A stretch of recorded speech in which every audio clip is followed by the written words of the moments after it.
सभे मगहिया भाई बहन के भूलेटन काका के राम राम आथिन मगहिया खबर में सुनथिन देश दुनिया के खबर। प्रधानमंत्री नरेंद्र मोदी 11 राज्य के धार्मिक स्थल के जोड़े लेल 9 गो वंदे भारत ट्रेन के देखौतन हरियर झंडी। आज प्रधानमंत्री करतन अपन मन के बात।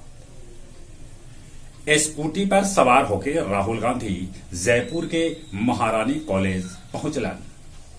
साइबर हेल्पलाइन के तहत जवाब देवे में बिहार देश में नंबर 1 बनल। आम आदमी पार्टी के सांसद राघव चड्ढा और प्रणीति चोपड़ा के ब्याह आज।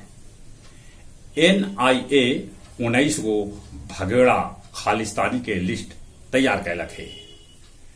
करिया हिरन के शिकार के मामला में चेनारी थाना अध्यक्ष के कैल गए है सस्पेंड।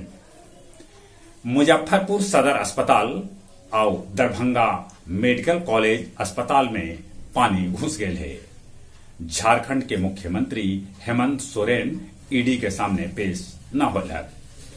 नागपुर में 4 घंटा में 106 मिलीलीटर पानी बरसे से पूरा शहर अस्त व्यस्त हो गए। सेना कैल गए है तैनात। खालिस्तानी आतंकी पन्नू के संपत्ति पुलिस कैलक कुर्क। आग के चपेट में जल रहल है इटली के जंगल। सोमालिया में विस्फोटक भरल एगो ट्रक में विस्फोट हो गए, जेकरा में 18 आदमी के हो गए दर्दनाक मौत। इजराइल में कानून के खिलाफ प्रदर्शन अभियो जारी। गया जी में पितरपक्ष मेला के तैयारी जोर पर। प्रमुख वेदी पर बनावल जा रहा है भव्य पंडाल। गया जिला हिंदी साहित्य सम्मेलन में काव्य संध्या 474 के आयोजन कैल गेल, जकर अध्यक्षता सुरेंद्र सिंह सुरेंद्र और संचालन खालिद हुसैन परदेसी कैल का। इस अवसर पर मुख्य अतिथि के रूप में गुफरान अशरफी उपस्थित रहलन। खिजरसराय वीडियो के आवास में हो गए दिने में चोरी। औरंगाबाद के सांसद सुशील कुमार सिंह गया चतरा रेल लाइन के कैलन है मांग। अब कुछ खेल के समाचार। चीन के होंगझू में आयोजित एशियाड में हरमनप्रीत और लवलीना कैलन भारतीय दल के अगुवाई।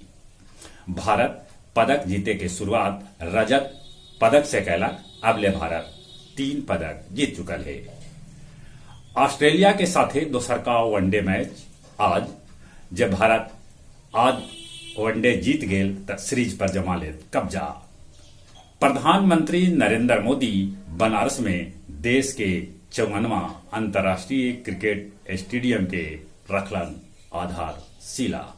चलित एक बार फिर से अपने सभे के भूलेटन काका के राम राम।